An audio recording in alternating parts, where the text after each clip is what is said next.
Vamos ahora con información de carácter internacional y que ha tenido con mucha expectativa al territorio centroamericano, sobre todo a Honduras. Y recordará usted que nosotros le dimos cobertura especial cuando fue extraditado el expresidente hondureño Juan Orlando Hernández. Él llegó directamente hasta una corte de Nueva York, en donde desde el día siguiente que fue llevado hasta los Estados Unidos, empezó una audiencia donde se le dio a conocer los señalamientos con los cuales se le imputa y por cuál se dio todo este proceso de extradición para que enfrentara a la justicia norteamericana, estadounidense. Efectivamente había mucha especulación. Lo que sí era cierto es que parte de esta investigación que se abrió en contra del expresidente tenía mucho que ver con el expediente que ya se había analizado, estudiado y había encontrado evidencia necesaria tras los señalamientos que se le hacían a su hermano, quien ya purga una condena allá en los Estados Unidos. Pues bien, hoy es una fecha clave. Hoy se lleva a cabo la segunda audiencia en esa misma corte de Nueva York, donde el expresidente de Honduras, Juan Orlando Hernández, escuchará, por supuesto, todos los señalamientos, pero además su defensa tendrá tiempo para presentar algún tipo de pruebas. Hay gran expectativa bajo bastante seguridad que se percibe en las afueras de esa misma corte en Nueva York, aclarando que en ningún momento él ha estado cerca de su hermano, quien ya, como le mencionaba, está pagando una condena por señalamientos de narcotráfico allá en los Estados Unidos. Él ni siquiera ha tenido comunicación con su hermano. Mientras tanto, hay una gran expectativa y polémica en Honduras tras lo que se pueda ventilar en este segundo día de audiencia en esa corte de Nueva York. Para obtener ya más información, vamos a enlazarnos con el periodista de La Voz de América, Ronen Suarque, que nos pone en contexto de lo que ha pasado durante los últimos minutos a puerta cerrada en esa corte de Nueva York. Ronen, qué gusto saludarte. Buena tarde. Muy buena tarde para todos ustedes, para también el público. Bueno, lo que ha sucedido, hemos estado presentes en algo que por supuesto no se han podido registrar imágenes. Ingresó el expresidente de Honduras, Juan Orlando Hernández, con un traje carcelario de color azul, con anteojos negros. Saludó a unas personas que estaban en su cercanía, del lado, por supuesto, del público. Estaba acompañado por parte del personal penitenciario, por supuesto. Y luego de las formalidades, básicamente tenían que ver con exponer por parte de la Fiscalía los cargos que ya sabían y se les había dicho, se les había contado, incluso le habían enviado una copia a su defensa.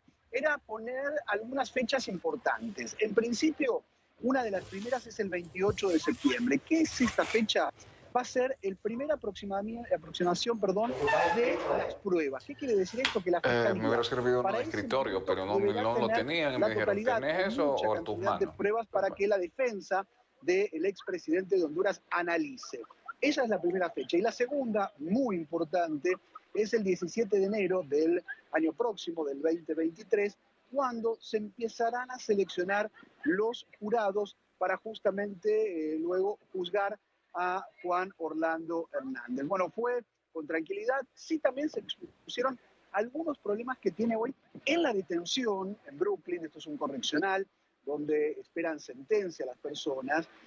Bueno, se analizó básicamente, o por lo menos la defensa del expresidente habló puntualmente de que no estaba pudiendo entrevistarse con su defendido y que la familia de Juan Orlando Hernández tampoco habían podido tener contacto. Ellos no pueden ingresar a los Estados Unidos porque se le han quitado las visas, pero no se han podido comunicar ni por email ni tampoco por teléfono. Ronen Suarque, gracias por ese completo informe. Y tú mencionabas fechas claves. Y esto era muy importante en esta audiencia porque prácticamente se tiene un panorama de cómo se llevará a cabo este proceso. Tú mencionas que septiembre será en donde ya se presente algún tipo de evidencias y pruebas, y enero va a ser la fecha clave también para comenzar con la selección de jurados. ¿Aproximadamente cuánto tiempo puede durar este juicio, tomando en cuenta también el antecedente del juicio que se llevaba en contra de su hermano Ronen? ¿Hay algunas aproximaciones o como analistas han emitido ya opinión en esto? Es muy interesante la pregunta. Hay mucha dualidad porque, claro, en el caso de Tony Hernández había muchísima evidencia, se ha tardado, fue un juicio largo. Se sospecha que este podría ser incluso más extenso. Estamos hablando de un presidente de un país, estamos hablando de vinculaciones con otros casos. Habrá que llamar a personajes que han declarado en otros casos que están detenidos también en la ciudad de Nueva York. Mucho de la evidencia y de las pruebas tienen que ver con otros juicios que se llevaron a cabo aquí. Por ese motivo creo que va a ser un juicio de una extensión bastante importante. Según lo que decía su propio abogado, que va a tardar aproximadamente más de 10 meses, que podría llevar a incluso un año el juicio para evaluar. Seguramente habrá breaks que tengan que ver con algunas fechas especiales. Bueno, todo eso deberá tenerse en cuenta al momento de analizar el primer día de audiencias, ¿no? Porque primero selección de jurados, hay muchos que se pueden impugnar, va a haber un ida y vuelta, eso todo el mes de enero, casi va a llevar prácticamente 2 meses y luego recién el comienzo en alguna fecha aproximada. Así que sí, un año puede ser por lo menos lo que dijo su propio defensor con el que hablábamos, dio esa cantidad de tiempo que podría ser el juicio, ¿no? Ronen Swartz, muchas gracias por ese completo informe. Estaremos entonces a la expectativa. Quiere decir que a partir de ahora, ya que se dio a conocer fechas en este proceso que tendrá que llevar el expresidente Juan Orlando Hernández, en septiembre será una fecha importantísima, una fecha clave, presentar ciertas evidencias y como ya lo mencionaba el periodista de La Voz de América, no hay como una fecha estipulada o de cuánto tiempo puede durar este juicio teniendo ese antecedente. Se trata de un expresidente de Honduras.